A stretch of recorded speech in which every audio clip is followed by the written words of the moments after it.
जिस शख्स ने कुरान को सीने में बसाया, जिस शख्स ने कुरान को सीने में बसाया, फिरदौस मुअल्ला में मकान अपना बनाया, फिरदौस मुअल्ला में मकान अपना बनाया। जिस शख्स के औलाद हुई हाफिज़ कुरान, जिस शख्स की औलाद हुई हाफिज़ कुरान, महशर में मिलेगा उसे एक ताज दुर्खशान, महशर में मिलेगा उसे एक ताज दुर्खशान। 10 अहल जहन्नम की सिफारिश ओ करेगा, 10 अहल जहन्नम की सिफारिश ओ करेगा, फिरदौस मिलेकर ओ उन्हें साथ चलेगा, फिरदौस मिलेकर ओ उन्हें साथ चलेगा। আলেমের পিতা মাতা কতই ভাগ্যবান, হাফেজের পিতা মাতা কত ভাগ্যবান। রোজ হাসরে মাথায় হবে তাজ পরিধান, ওরে হাসরেরই কঠিন মাঠে,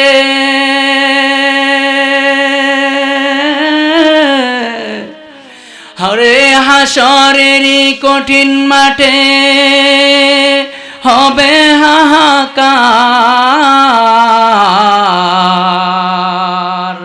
সেই মুহূর্তে দেখবে সবাই, সেই মুহূর্তে দেখবে সবাই কি না চমৎকার। প্রশ্ন হবে মুকুট মাথায় কারা কে বাহাই, প্রশ্ন হবে মুকুট মাথায় কে বা কারা হাই।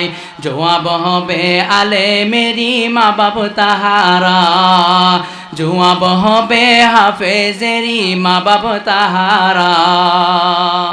আয়াতের ভিতরে আল্লাহ বলেন ইন্না নাহনু নাজ্জালনা যিকরা, নিশ্চয়ই আমি আল্লাহ জিকির নাজিল করেছি। জিকির দ্বারা এখানে উদ্দেশ্য কোরআন শরীফ। এই কোরআন আল্লাহ তাআলা নাজিল করেছেন, নাজিল করে আল্লাহ তাআলা বলে দিচ্ছেন ওয়া ইন্না লাহু লাহাফিজুন, এই কোরআনকে আমি হেফাজত করব। তাহলে কোরআনের হেফাজত করবে কে? একটু বাইরে যায় কথাগণ। তে আল্লাহ তাআলা এই কোরআনকে নাজিল করছেন, এই কোরআনের হেফাজত কে করবেন? একটু উত্তর দিয়েন শুরুর দিকে, পুরাটা বলতে হবে না। কোরআন নাজিল করছে কে? হেফাজত করবে কে? আচ্ছা, এখন আমি যে বললাম এইখানে জিকির দ্বারা উদ্দেশ্য কোরআন আর আল্লাহ তাআলা এটাই নাজিল করছে, এটার কি কোনো প্রমাণ আছে? আমাদের সমাজে কোনো মানুষ বেড়াইতে আসলে তখন কি তার পরিচয় তাকে জিগাইলে সে বলতে পারে না যে আমার পরিচয় এই, আমি অমুক জায়গা থেকে আসছি, আমি অমুকের বাড়িতে আসছি, আমার বাড়ি অমুক জায়গায়। তো তার যদি এমন একটা স্বতন্ত্র ব্যক্তিগত পরিচয় থাকে, কোরআনের কি একটা ব্যক্তিগত পরিচয় থাকা এটা যুক্তির দাবি না? তো দেখেন কোরআনে কি তার নিজস্ব প্রমাণ আছে কিনা। যদি আপনি বলেন যে কোরআন তোমার বাড়ি কোথায়, তাহলে কোরআন উত্তর দেয় বাল হুয়া কুরআনুম মাজিদ। যদি কোরআনকে আপনি প্রশ্ন করি তোমার নাম কি, মানুষ তো প্রথমেই একজন মানুষের নাম প্রশ্ন করে, জিজ্ঞাসা করে। যদি আপনি কোরআনকে প্রশ্ন করি কোরআন তোমার নাম কি, তাহলে কোরআন উত্তর দিয়া দেয় বাল হুয়া কুরআনুম মাজিদ, আমার নাম হলো মাজিদ, সম্মানিত। ঠিক আছে, কোরআন তোমার নাম খুঁজে পাইলাম, তোমার নাম মাজিদ। তাহলে এবার বলো তোমার বাড়ি কোথায়, তুমি কোথায় থাকো, তোমার কি কোনো বাড়ি, তোমার কি কোনো ঠিকানা আছে কিনা? কোরআন এটা জানা দেয় ফি লাউহিম মাহফুজ, কোরআন জানা দেয় আমার বাড়ি হলো লাউহে মাহফুজে। তাহলে কোরআনের নাম মাজিদ, বাড়ি হলো লাউহে মাহফুজ। এখন আমি আপনি যদি প্রশ্ন করি কোথায় থেকে আসছ, কার পক্ষ থেকে তুমি আসলা, তুমি কি নিজে নিজেই চলে আসছ? তুমি কি অন্য কোথাও আসার কথা ছিল, অন্য কারো কাছে আসার কথা ছিল? রাস্তা বলে কি তুমি আমাদের কাছে চলে আসছো কিনা, না তোমাকে কেউ পাঠাইছে? তাহলে কোরআন এটাও জানা দেয় তানজিলুম মির রাব্বিল আলামিন। আমি কোরআন সাধারণ কোনো কোরআন নয়, আমাকে পাঠানো হয়েছে রবের পক্ষ থেকে।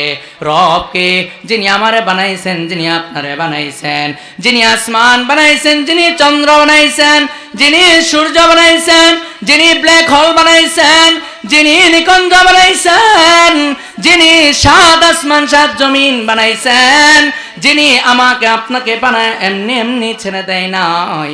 মুফাসসিরগণ বলেন রব এমন সত্তাকে বলা হয় যেই সত্তা কোনো কিছু বানানোর পর ওই বানানো জিনিস মাখলুকাত বলা হয় আরবিতে। ওই মাখলুকাত, ওই সৃষ্টিটা যদিও ওই খালেক স্রষ্টার ইবাদত না করে, স্রষ্টার কথা না মানে, তারপরেও রব ওই সত্তাকে বলা হয় যেই সত্তার কথা না মানার পরেও সত্তা যেহেতু তাকে সৃষ্টি করেছে, অতএব তার শুরু থেকে ক্ষয় পর্যন্ত তার যা কিছুর প্রয়োজন সব দিয়া দিবে। তাহলে আমার আপনার সেই রবের পক্ষ থেকে কোরআন আসছে। যদি এখন বলি কোরআন তুমি কার কাছে আসছো, তাহলে কোরআন এইটার আগে বলে তুমি কিভাবে আসছো, তুমি কি একা কি চলে আসছো নাকি? বলে না না, আমাকে মালিক পাঠাইছে। শুধু মালিক পাঠাই নাই, বরং আমাকে একজন রাহবার দিয়া দিছে। আমি একা একা আসি নাই, বরং আমাকে নিয়ে আসা হয়েছে। তাহলে কে তোমাকে নিয়ে আসলো? নাজালা বিহির রুহুল আমিন। আমি রুহুল আমিনের মাধ্যমে দুনিয়াতে আসছি। তাহলে কোরআনের নাম কি এইটাও জানলাম, কোরআন কোথায় থাকে এটাও জানলাম, কোরআন কার থেকে আসছে এটাও জানলাম, কার মাধ্যমে আসছে এটাও জানলাম। এখন কোরআন কার কাছে আসছ, তোমার ঠিকানা কি, কে তোমাকে বহন করে, কে তোমাকে ধারণ করে, এইটাও কোরআন জানা দেয়। কোরআন বলে নুজিলা আলা মুহাম্মাদ, যে আমি মুহাম্মাদের উপরে নাজিল হয়েছি।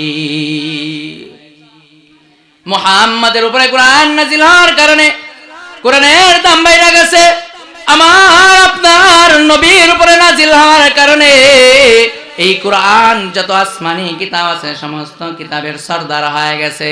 এই কোরআন সমস্ত আসমানি কিতাবের সরদার হয়ে গেছে।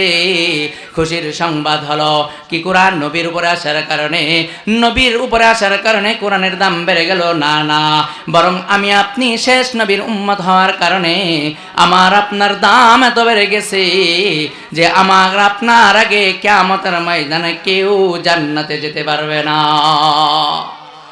তাহলে জান্নাতে নবীর আমরা উম্মত হওয়ার কারণে আগে যাব। তাহলে কোরআন বলল নবীর কাছে আসছে, কেন আসছে? যদি কোরআনকে বলি ও কোরআন নবীর কাছে আসছো, কেন আসছো? কোরআন জানা দে হুদাল লিন্নাস, আমি কোরআন আসছি মানুষকে হেদায়েত করার জন্যে। আমি কোরআন আসছি মানুষকে আত্মশুদ্ধি করার জন্যে। আমি কোরআন আসছি মানুষকে রাস্তা দেখানোর জন্যে। যারা এই কোরআনের রাস্তায় থাকবে, কোরআনের দেখানো পথে থাকবে, কিয়ামতের দিন কবর থেকে নিয়ে জান্নাত পর্যন্ত কোরআন তার পাশে থাকবে। সূরাতুল মুলুকের তাফসিরে মুফাসসিরগণ বলে যে কোরআন যারা তেলাওয়াত করে ওই মানুষগুলি মারা যাওয়ার পর তাদের কবরের ভিতরে একটা সবুজ আকারের পাখি আসবে। যেই পাখি আইসা কবরের ভিতরে কোরআন ওয়ালার প্রশ্নের জবাব দেয়া দিবে। যেই পাখিটা কিয়ামতের ময়দানে ছায়া দিবে, যেই পাখিটা কোরআন ওয়ালাকে একবারে জান্নাতে পৌঁছে না দেওয়া পর্যন্ত সেই মানুষটা সেই মানুষটাকে কোরআন ছাড়বে না, বলবে না। এমন কি মুহাদ্দিসগণ বলেন, আমার নবী জানায়া দেয় ওই কিয়ামতের ময়দানে যেই দিন মাথার আধাত উপরে সূর্য থাকবে, ইয়াউমা ইয়াফিরুল মারউ মিন আখি ওয়া উম্মিহি ওয়া আবি ওয়া সাহিবাতিহি ওয়া বানি, যেই দিন মা তার সন্তানকে ভুলে যাবে, বাবা তার সন্তানকে ভুলে যাবে, যেই দিন ভাই ভাইকে ভুলে যাবে, আপনজন আপনজনকে ভুলে যাবে, সেই দিন যারা কোরআনের পথে চলছে, কোরআন মানছে, সেই মানুষগুলিকে কোরআন মানুষের পক্ষে হয়ে আল্লাহর কাছে, আল্লাহর সাথে একটা বাক বিতণ্ডে জড়ায়া যাবে। বলবে, ওগো মালিক আল্লাহ, আমি কি তোমার কালাম নয়? মালিক বলবে, হ্যাঁ তুমি আমার কালাম। বলবে, তাহলে আমি যাকে সুপারিশ করি তাকে জান্নাত দাও, আর না হয় তো মালিক আমারে তোমার কালামের খাতা থেকে নাম কাইটা দাও। মালিক কাটবে না, মালিক আমাকে আপনাকে ওই দিন কোরআনের সুপারিশের কারণে জান্নাত দিয়া দিবে। তাহলে কোরআন মানুষকে আসলো হেদায়েত করার জন্য, মানুষকে রাস্তা দেখানোর জন্য। কোরআন তোমাকে ধারণ করলে, লালন করলে কেমন হবে? কোরআন তুমি কোন মাসে আসছো? কোরআন তার উত্তর দেয়া দেয়, শাহরু রমাদান আল্লাযী উনজিলা ফীহিল কুরআন। আমি কোরআন রমজান মাসে নাজিল হয়েছি। রমজান মাসে কোরআন নাজিল হওয়ার কারণে রমজানের দাম বেড়ে গেছে। কেমন বেড়ে গেছে? রমজানের বাহিরে আমি এক ওয়াক্ত নামাজ পড়লে, আজকের মাগরিব যারা পড়লাম, রমজানের আগে পড়লাম, এই নামাজটাই যদি রমজানের আগে 70 বার পড়ি, যেই পরিমাণ সওয়াব পাওয়া যাবে, মানে 70 দিন মাগরিব পড়লাম যেই সওয়াব পাবো, রমজানে যদি একবার আমি এই মাগরিবের নামাজ পড়ি, তাহলে রমজানের বাহিরে 70 দিন পইরা যে সওয়াব, রমজানে একবার একদিন পড়লেই পরিমাণ সওয়াব। রমজান মাসে কোরআন নাজিল হওয়ার কারণে রমজানের দাম বেড়ে গেছে। কোন রাতে নাজিল হইছে? কোরআন এইটাও জানা দেয় যে কোরআন বলে, ইন্না নাহনু নাযালনা যিকরা ইন্না আনজালনাহু ফি লাইলাতিল কদর। আমি লাইলাতুল কদর নাজিল হয়েছি। এই লাইলাতুল কদর কোরআন নাজিল হওয়ার কারণে ফজিলত কেমন হয়ে গেছে যে এই রাতে কোরআন নাজিল হওয়ার কারণে খায়রুম মিন আলফি শাহর, 60 মাসের থেকেও বেশি বরকত আর দাম হয়ে গেছে রাতে।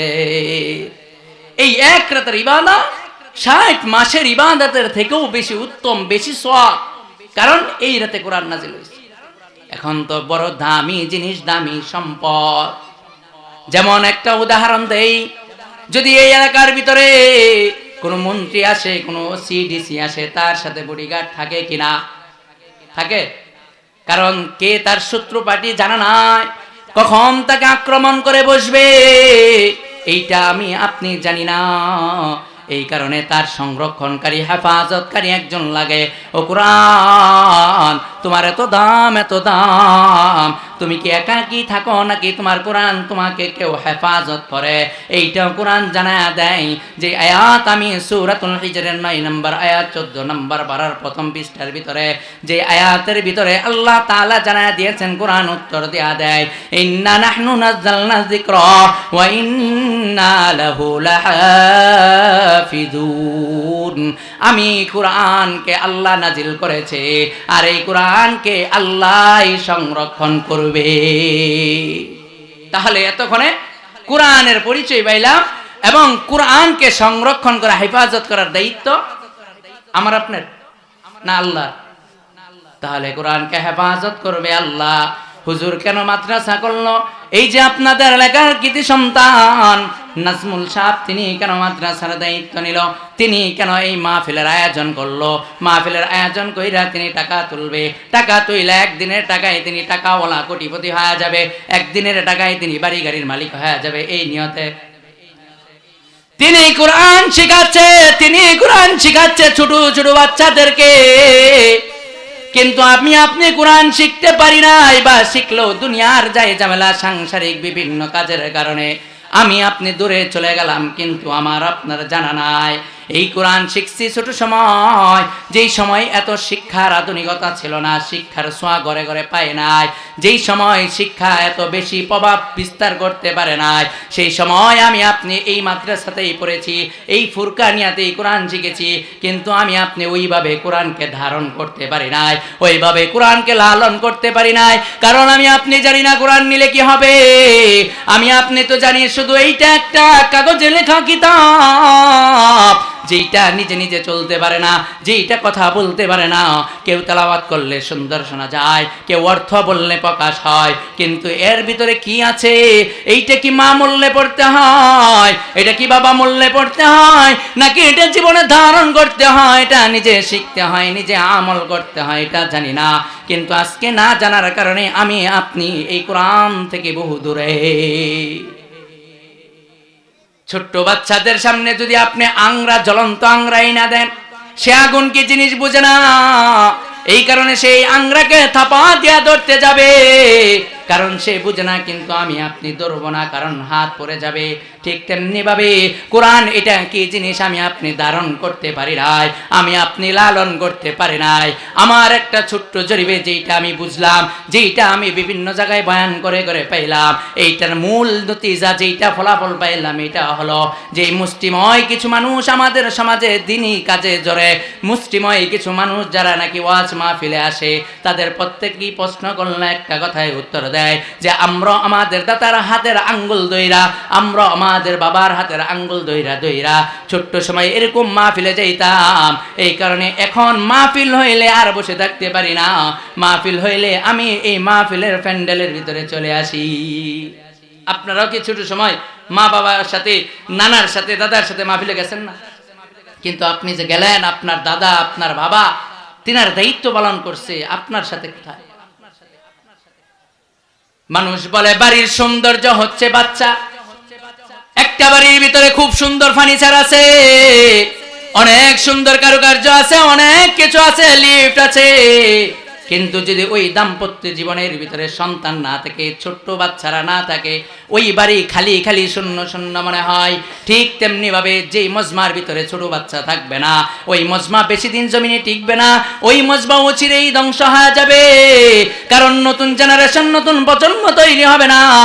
আমি আপনি ছোট সময় মাহফিলে গিয়েছি, আমি আপনি ছোট সময় মসজিদে গিয়েছি, আজকে বয়সের শেষ প্রান্তে আমি আপনিও মসজিদে আছি, আপনার আমি মাহফিলে আছি, আপনি আমি দিনের কাজে আছি, কিন্তু আমি আপনি মা বাবা মারা গেলে কবরের পারে দাঁড়ায়, কিন্তু যেই দিন আমি মারা যাব কে দাঁড়াবে? আজকে যেই সন্তানকে একটা কাজের কথা বললে তার সময় হয় না, যেই সন্তানকে ক্ষেতের পারে ভাত নিয়ে যাইতে বললে সময় হয় না, যেই সন্তানকে বাজার থেকে ওষুধ নিয়ে আসতে বললে সময় হয় না। আপনি এত বেকল, এত বেকুব, এত নির্বুধ কিভাবে হয়ে গেলেন বাবা? এই সন্তান আপনি বেঁচে থাকতে কাজে লাগছে না, এই সন্তান মরণের পরে কবে কাজে লাগবে, এইটা কিভাবে আপনি নিশ্চিত হয়ে নিজে নিজে ঘুরছে? তাহলে যেই কথা বলতেছিলাম, কোরআনকে আল্লাহ হেফাজত করবে, এই কোরআনের কেন হেফাজত করবে? এই কোরআনের দাম কি? আল্লাহ তাআলার নবী বলেন এই কোরআন সব কিছুর থেকে দাম বেশি।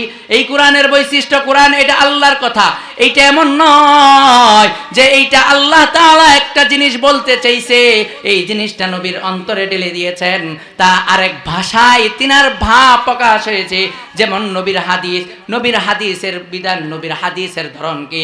নবীর হাদিস কোনোটাই নবীর কথাগুলি কোনোটাই নবীর নিজের কথা নয়, যেই কথাগুলি আল্লাহ তাআলা আমার আপনার নবীর অন্তরের ভিতরে ঢেলে দিয়েছেন, ওই কথাগুলি নবীর জবানে, নবীর শব্দে বের হয়েছে, কিন্তু এইটার মূল হচ্ছে আল্লাহ তাআলার কথা।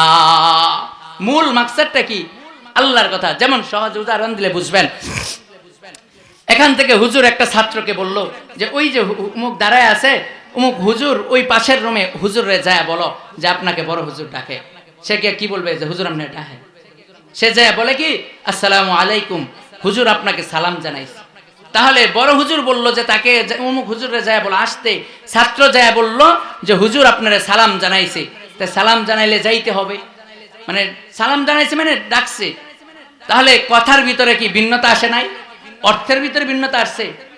তাহলে নবীর কথা ভিন্ন হতে পারে, কিন্তু অর্থ হলো আল্লাহ যেটা বলতে চায়। তাওরাত, জাবুর, ইনজিল এইগুলির হালত হলো এমন। তাওরাত, জাবুর, ইনজিল গুলি সরাসরি আল্লাহর কথা নয়, আল্লাহ তাআলার জবানের শব্দ নয়, কিন্তু কোরআন আল্লাহর জবানের শব্দ। এটাকে কিতাবুল্লাহ, আল্লাহর কিতাব বলা হয়। তাওরাতকে কিতাবুল্লাহ, আল্লাহর কিতাব বলা হয়। জাবুরকেও কিতাবুল্লাহ, আল্লাহর কিতাব বলা হয়। কিন্তু কোরআনকে কালামুল্লাহ, আল্লাহর কালাম, আল্লাহর কথা বলা হয়। তাওরাতকে কালামুল্লাহ বলা হয় না, জাবুরকে কালামুল্লাহ বলা হয় না। এখন তাহলে আসেন, কোরআনের আগে যেইটাকে আল্লাহর কালাম বলা হয় না সেইটার মূল্য কেমন একটু মূল্য জানতে চাই। মুফাসসিরগণদের ভিতরে চলে যায়, মুফাসসির তাদের ব্যাপারে কি বলে?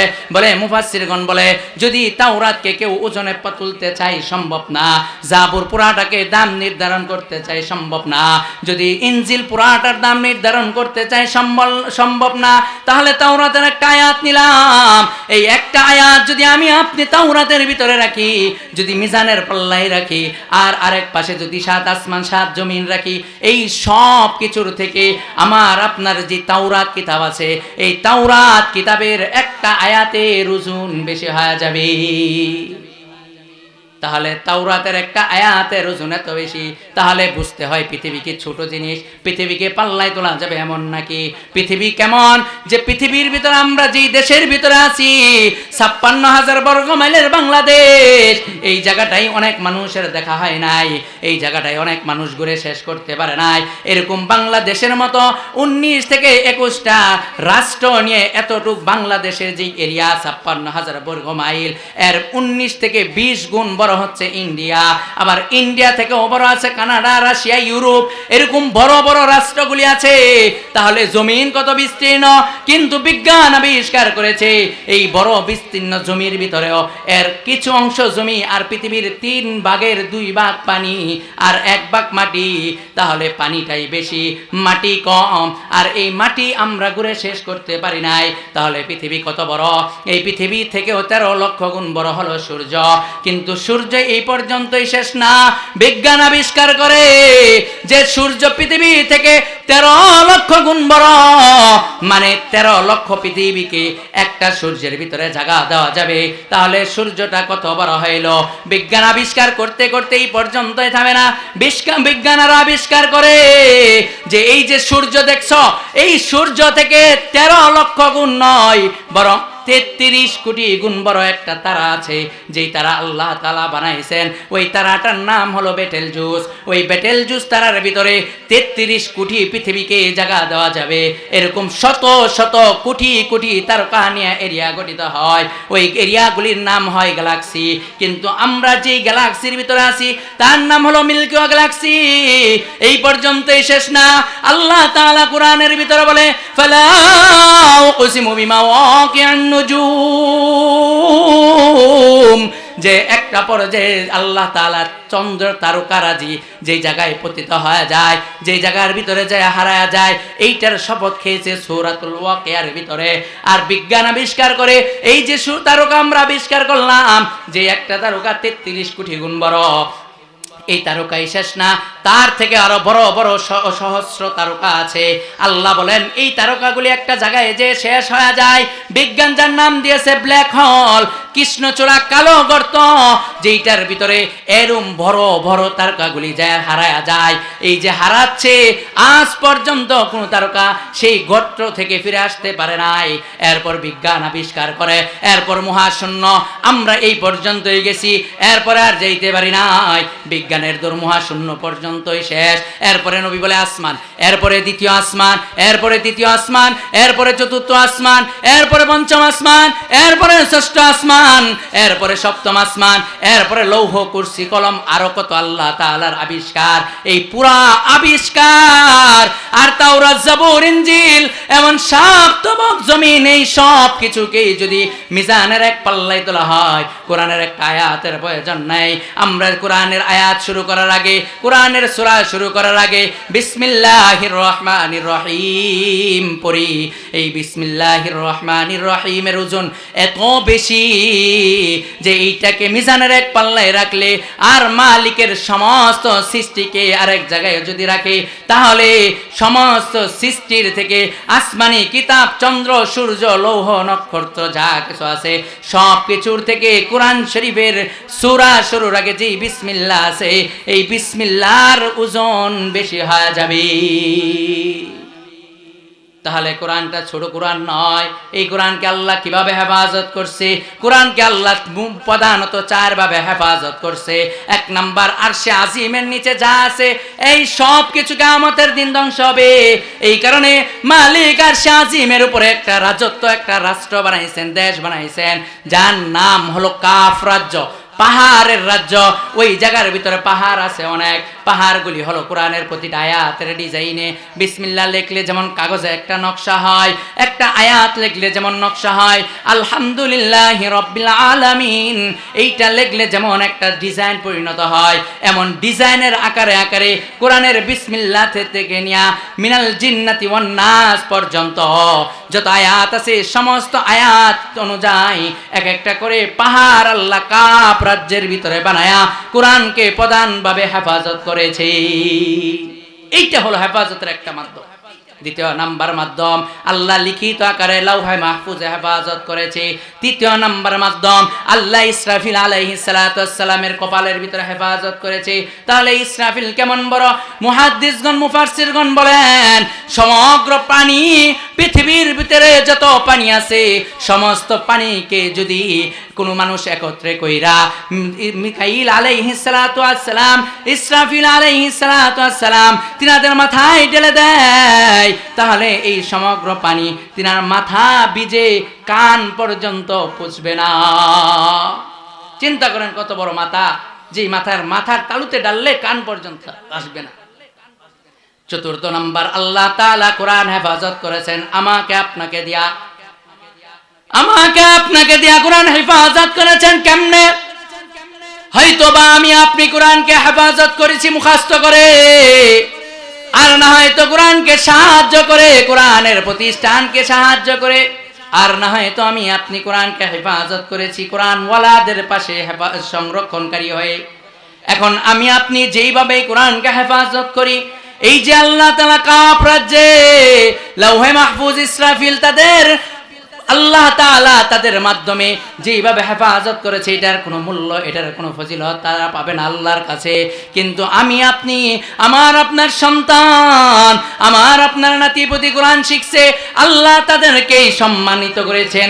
আল্লাহ তাদের ব্যাপারে নবীর মাধ্যমে জানায় দেয়, খায়রুকুম মান তাআল্লামাল কুরআনা ওয়া আল্লামা, তারাই হলো পৃথিবীর শ্রেষ্ঠ মানুষ, যেই মানুষগুলি কোরআন শিখে, যেই মানুষগুলি কোরআন শিখায়, তারা হলো পৃথিবীর শ্রেষ্ঠ মানুষ। তাহলে আমার আপনার চোখে দেখা ছোট ছোট বাচ্চা যারা দুলা নিয়ে খেলাধুলা করে, মাটিতে গড়াগড়ি করে, কিন্তু আবার মাদ্রাসায় পড়ে, যাদেরকে আমরা 4 পয়সা দিয়া মূল্য দেই না, মসজিদের ভিতরে গেলে ধমক দেই, এদেরকে আমাদের কাছে মূল্য নাই, কিন্তু মালিকের কাছে মূল্য আছে। এখন মালিকের কাছে মূল্য কিভাবে দিয়েছে? আল্লাহ তাআলা দুনিয়াতে তাদেরকে কয়েকটা ভাবে মূল্যায়ন করেছে। 1 নাম্বার ধরন হচ্ছে এই ছোট্ট ছোট্ট মাসুম বাচ্চারা যখন এই কোরআন শিখতে মাদ্রাসায় ভর্তি হলো, সাথে সাথে আল্লাহ তাআলা তিনার বানানো নূরের তৈরি ফেরেশতাদের পর তাদের পায়ের নিচে বিছায়া দিয়েছে। কোন মানুষ যখন ভিআইপি পার্সন হয়, যখন রাষ্ট্র তাকে সম্বর্ধনা জানায়, তখন তার সম্মানার্থে লাল গালিচা বিছায়া দেয় না? লাল গালিচা বিছায়া দেয় না? তার সম্মানার্থে লাল গালিচা বিছায়া দেয়। এরকম ভাবে আল্লাহ তাআলার তিনার মেহমানদেরকে যারা কোরআন শিখে তাদের পায়ের নিচে আল্লাহ তাআলা এরকম ভাবে জান্নাতি ফেরেশতাদের পর বিছায়া দেয়। এটা দুনিয়ার ভিতরে, পরকালে আল্লাহ তাদেরকে বলবেন কোরআন তেলাওয়াত করো, করতে থাকো আর জান্নাতের উপরে উঠতে থাকো, তেলাওয়াত করতে থাকো আর জান্নাতের উপরে উঠতে থাকো। তাহলে যারা কোরআন শিখছে তারাই বেঁচে গেল? না না না, যারা কোরআন শিখলো তাদেরকে সম্মান দেয় না। হাদিসের ভিতরে নবী জানায়া দেয় যেই মানুষগুলি কোরআন শিখছে ওই মানুষগুলির মা বাবার মাথার ভিতরে আল্লাহ এমন একটা টুপি মুকুট লাগায়া দিবে, যেই মুকুট এত বেশি আলো হবে যে দুনিয়ার ভিতরে যদি কারো ঘরের ভিতরে একটা সূর্য আয়না ফিট করে দেওয়া হয়, তাহলে এই সূর্যের আলো যে পরিমাণ এই ঘরে দিবে, ওই হাফেজে কোরআন আলেমে কোরআনের মা বাবার মাথার টুপিটা ওই দিন এর থেকেও বেশি আলো দিতে থাকবে। जिस शख्स ने कुरान को सीने में बसाया जिस शख्स ने कुरान को सीने में बसाया फिरदौस मुअल्ला में मकान अपना बनाया फिरदौस मुअल्ला में मकान अपना बनाया जिस शख्स के औलाद हुई हाफिज़ कुरान जिस शख्स की औलाद हुई हाफिज़ कुरान महशर में मिलेगा उसे एक ताज दुरख़शान महशर में मिलेगा उसे एक ताज दुरख़शान 10 अहल जहन्नम की सिफारिश ओ करेगा 10 अहल जहन्नम की सिफारिश ओ करेगा फिरदौस मिले कर ओ उन्हें साथ चलेगा फिरदौस मिले कर ओ उन्हें साथ चलेगा আলেমের পিতা মাতা কতই ভাগ্যবান হাফেজের পিতা মাতা কত ভাগ্যবান রোজ হাসরে মাথায় হবে তাজ পরিধান ওরে হাসরেরই কঠিন মাঠে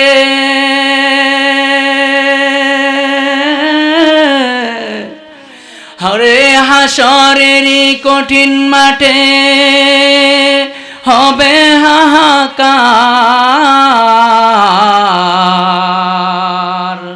সেই মুহূর্তে দেখবে সবাই সেই মুহূর্তে দেখবে সবাই কি না চমৎকার প্রশ্ন হবে মুকুট মাথায় কারা কে বাহাই প্রশ্ন হবে মুকুট মাথায় কে বা কারা হায় জবাব হবে আলেমেরি মা বাপ তাহারা জবাব হবে হাফেজেরি মা বাপ তাহারা এই কারণে যারা হাফেজ হবে যারা আলেম হবে দুনিয়াতে তারাও সম্মান পাবে পরকালে তারাও সম্মান পাবে আবার পাশাপাশি যারা এই হেফজ করাতে সহযোগিতা করেছে যেই কমিটি সহযোগিতা করেছে যেই মা বাবা তার সন্তান দিয়ে সহযোগিতা করেছে যেই দাদা দাদি তার সন্তান দিয়ে সহযোগিতা করেছে তারাও কিয়ামতের ময়দানে কি পাবে ফজিলত পাবে আরেকটা কথা বলে শেষ করছি আজানের টাইম কাছিয়ে গেছে এইটা হচ্ছে যে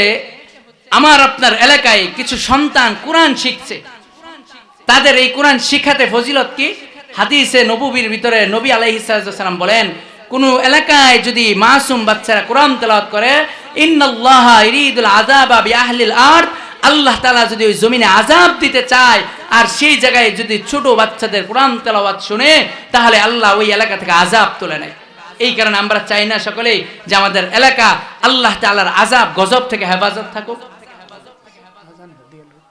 শেষ এই কারণে আমার বাসায় দিয়েছে এই কারণে সর্বশেষ কথা আপনাদের এলাকায় মাদ্রাসা আছে এটা আল্লাহ তাআলার দয়া আল্লাহর মেহেরবানি এটাতে আপনারা সর্বোচ্চ স্বতঃস্ফূর্তভাবে নিজেদেরকে জড়ায় রাখবেন মরার পর এটার ফজিলত পাবেন এটার ফজিলত ওয়াজ করে বলা সম্ভব না আল্লাহ তাআলা আমাদের সকলকে যে কথাগুলি বললাম প্রথমে আমাকে এবং যারা শুনলেন পর্দার আলের মা বোন সহ মাইকের আওয়াজ যত দূর গেছে যাদের কানে আওয়াজ পৌঁছেছে সকলকে আল্লাহ কথাগুলি বুঝার আমল করার তৌফিক দান করুক